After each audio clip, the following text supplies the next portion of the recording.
Hello, and welcome back to Life as It Is with me, Dora Middleton. Before my break, I was talking about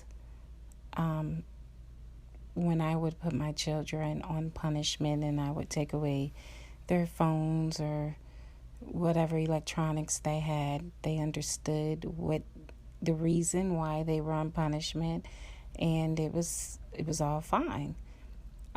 It's like these days when you put kids on punishments, the kids, they kick, they scream, they throw tantrums, then they're telling the parents how they hate them. And I've even heard these kids tell their parents they're going to kill themselves if they don't get back their electronics or if they can't go to whatever dance they want to go to.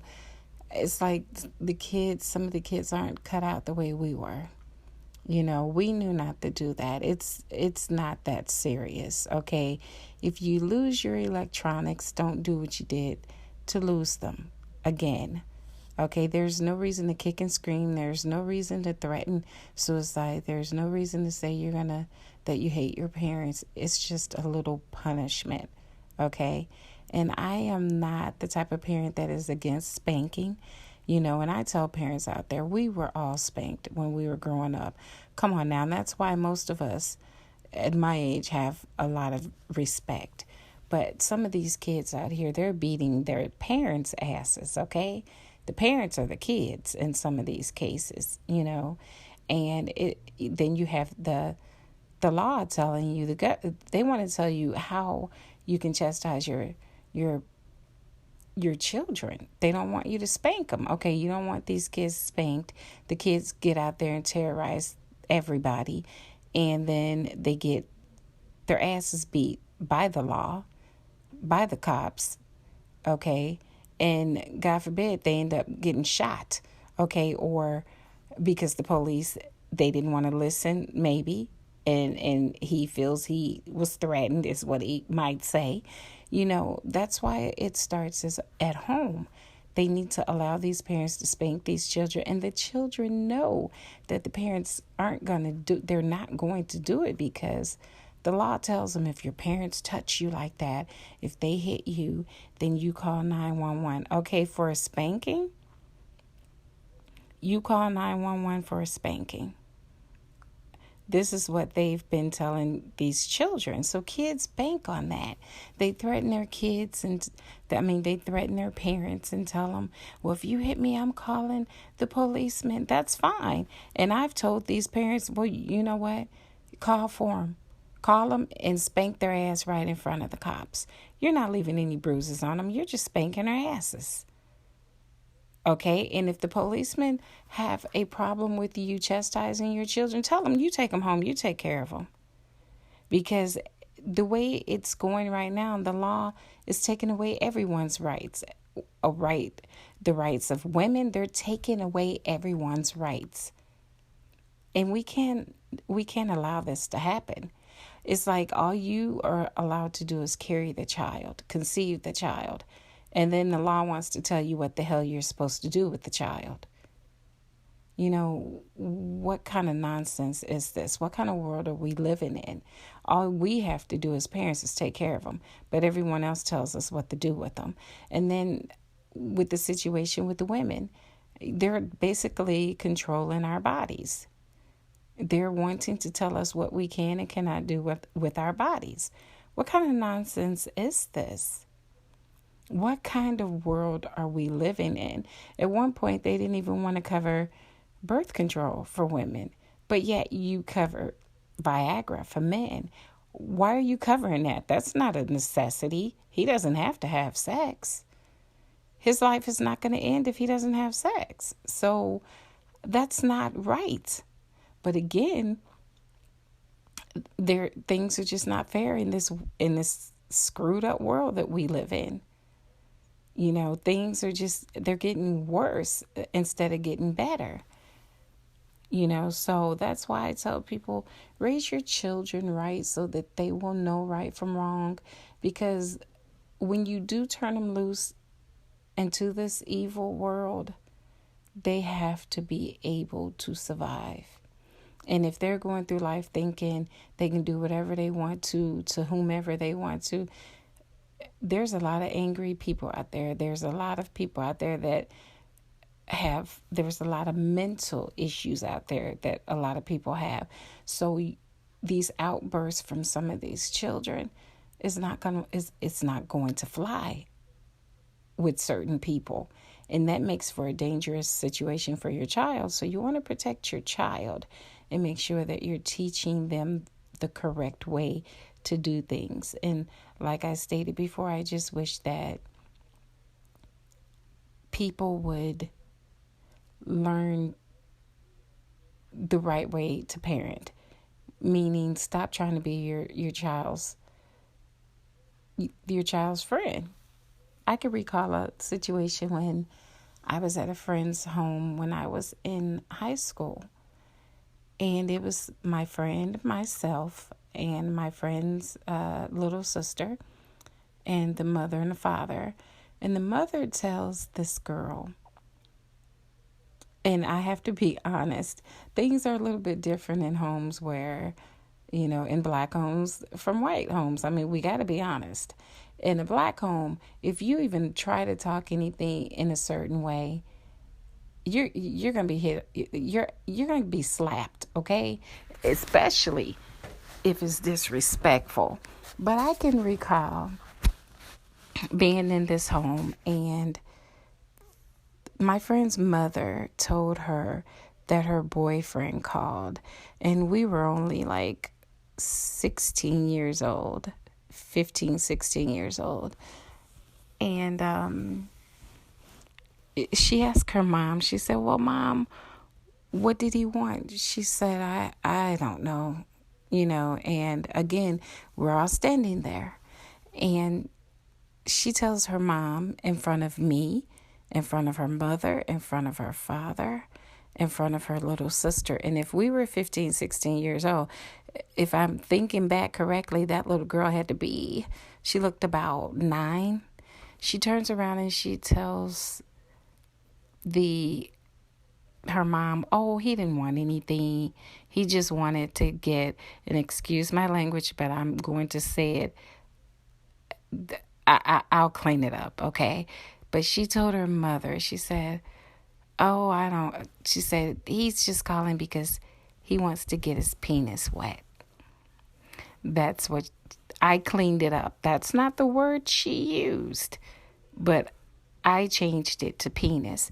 And her mom turns around and says, yeah, that's most likely what it is. He wants his penis wet. And my mouth just dropped. Like, am I in the Twilight Zone? Because had I said something like that to my parents, I would have been getting up off the floor most likely, because we were raised with respect.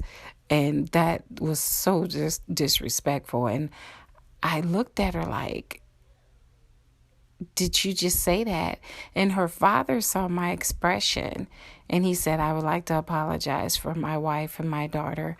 They don't care what they say, and I can tell you don't come from a home where, things like this is allowed, and I really want to apologize for the way my wife and daughter, just for the way they're acting, the things they're saying.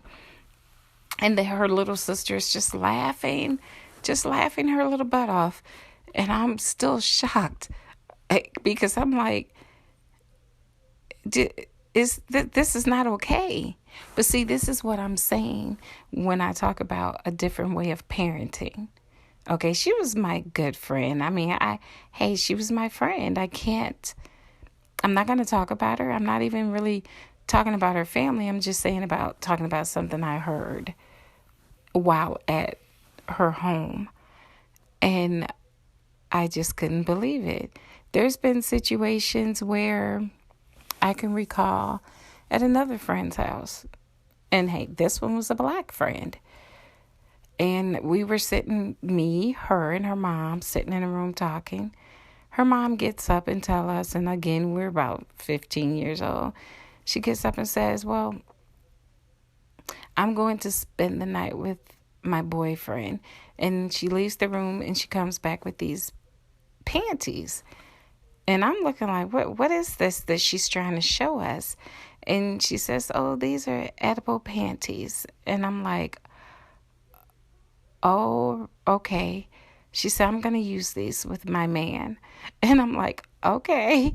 I'm looking like, what am I supposed to say to this? I guess I'm old school. I'm 47 years old. I've never lived with a man. I've never allowed a man to live with me.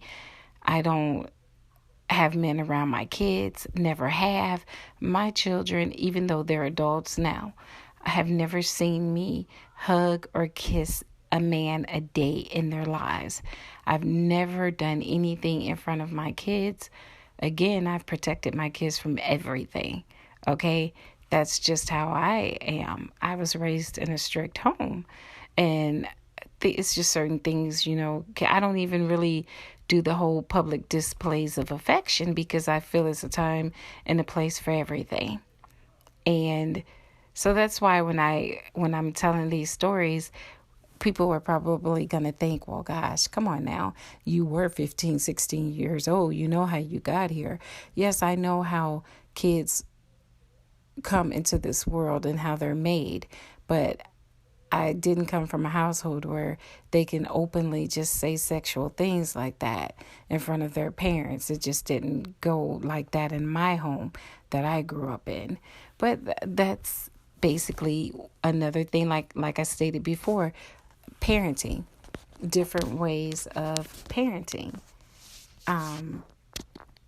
It's weird, because I couldn't see myself exposing my children to a bunch of different men and all of this craziness. I'm too protective of mine. I'm not going to allow them to be around that.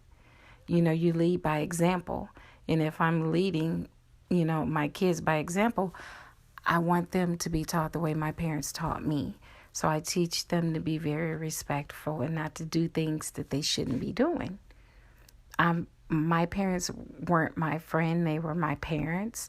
And I am not my children's friend. I am their parent. So that's what I think people need to stop doing, is stop trying to be the child's friend and just be the parent. All right. I would like to take a brief break and I will be right back. Hello, everyone. Welcome to Life as It Is with me, Dora Middleton.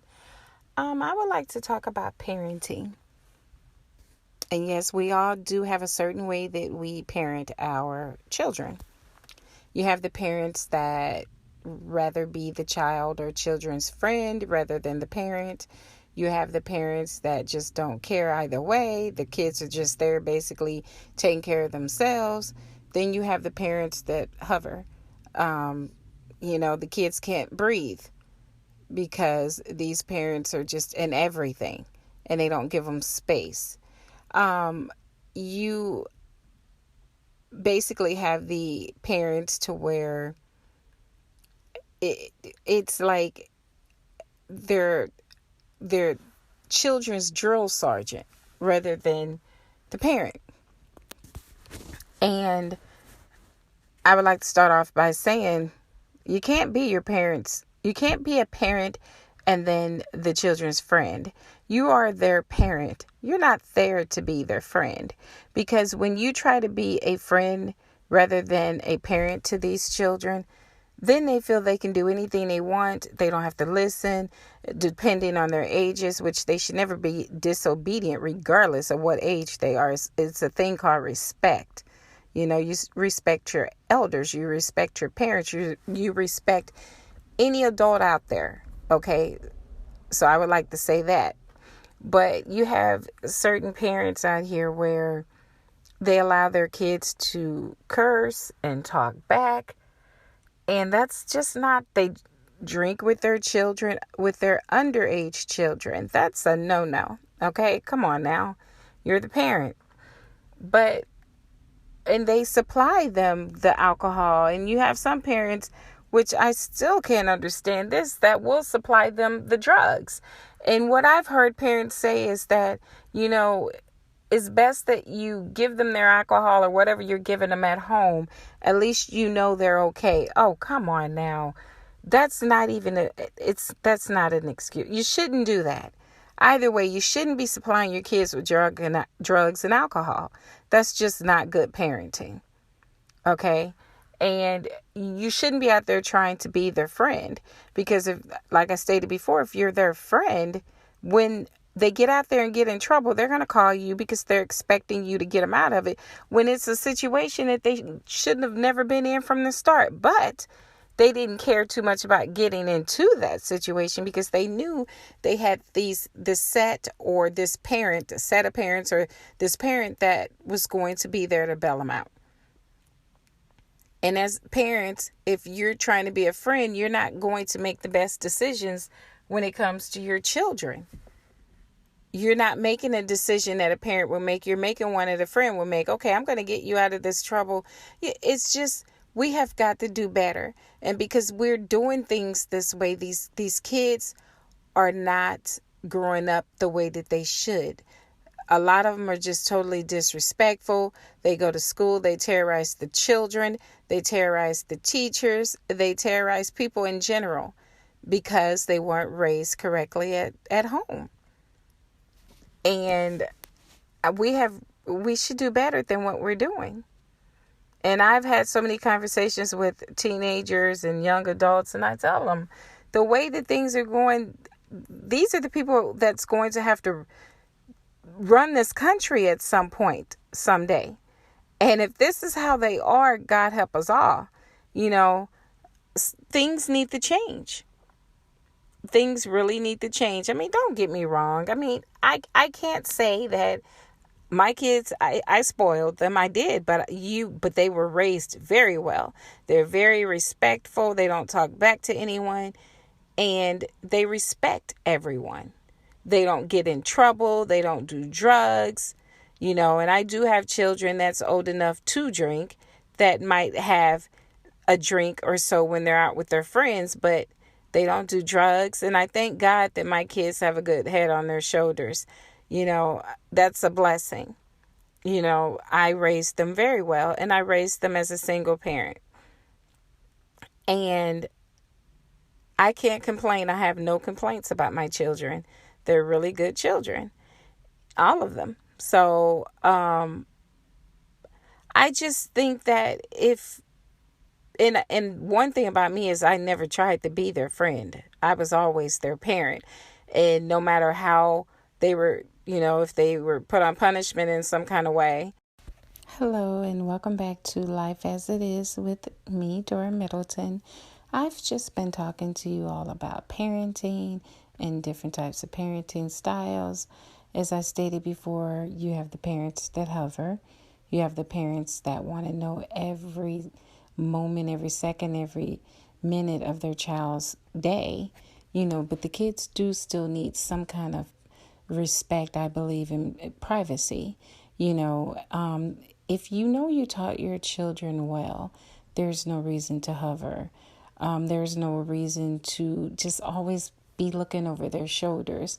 I know I used to feel like when I was a teenager and when I was working jobs, I hated when your manager would look over your shoulders. And I just, you know, it makes you feel like someone's just breathing in your ear. I guess that's the way I should be saying it. But that was when I was younger, when I was working. When I first started working, I didn't like it. I can recall not liking that because I was like, this person is always in my space. I can do my job without them walking on my heels. And so I know as a child, a teenager probably don't like that feeling either. That's why I've never been that type to always hover and always be looking over their shoulders. Because if they need something, they know how to come and get me, come and tell me it's something they need, or call me and tell me it's something they need. But I will never hover, you know. And like I said, I would never be that parent to not have any rules, because I've talked about that earlier, where it's like the kids are raising themselves. You have parents, the parents don't know where the kids are at. The parents don't care where the kids are at. They can stay out any time of day, any time of night they want to, and the parents don't care. And I could never be that type of parent, because I love my kids too much to allow some kind of behavior like that. That's not parenting. That's ridiculous. And when you have parents like that, I don't believe they need kids. They shouldn't have never had them, because if you're that type of parent to where you don't care which way the wind is blowing with your kids, then you're not a parent.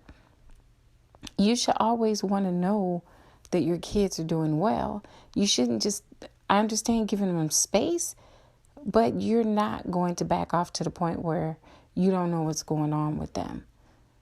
Like you don't care, You don't even know if they're still breathing. No, you don't want to be that type of parent, okay? And you really don't want to be the type of parent that rules with this, harshness, meaning they're so always ready to attack the kids in some type of way.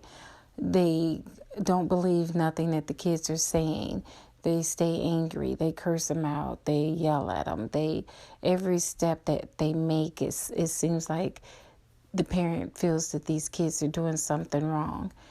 That's not good parenting either.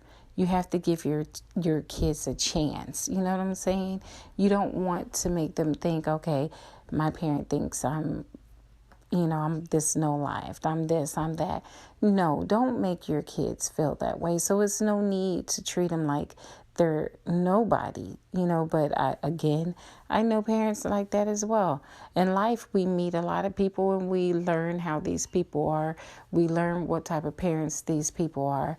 And I can't say I approve of it, but I can't say that you can't change these people. So I can't say that I can change them, but I am the type of person that will go to the parent and say, hey, you shouldn't be doing this. Why don't you try doing it this way? Because if you know that these people are doing wrong, why would you just sit back and allow them to continue to do wrong if you know that they're doing wrong? Okay, so I'm not afraid to call anyone out. Just like I hope no one's afraid to call me out if they ever think that I could do something different rather than the way that I'm doing it. It's called communicating. Communicate with each other. Communication is a good thing.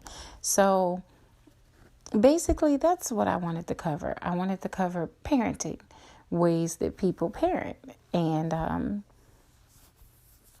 I've discussed quite a few different ways. And I just hope if anyone's listening out there and they're the type of parent that hovers, then they should stop. If you're the type of parent that feels you always have to be so aggressive and mean and evil-like toward the parents, you need to stop with that too, because you're not doing anything but pushing your kids away. You need to learn to talk to your kids and communicate.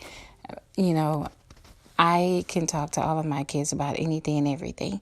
And we have that type of relationship. So they know that they don't have to lie to me about anything, because I'm not going to start yelling and screaming at them if they've done something wrong. I'm just going to point out to them, this shouldn't have been done this way, but this is how you can get it taken care of or do it the correct way. Just be there for your kids whenever they need you. And just don't hover. Don't give them space. Everyone needs space. We all need space. Even married couples need space. Okay? Everyone needs their space to think. Okay? But if you always have someone up in your face and always hovering over you, you can't think. I know I don't like it right now at this day and age. I can't stand it. I don't like when people get in my space. It's not a good feeling for me. So, and I tell people that just give me my space and I will be fine.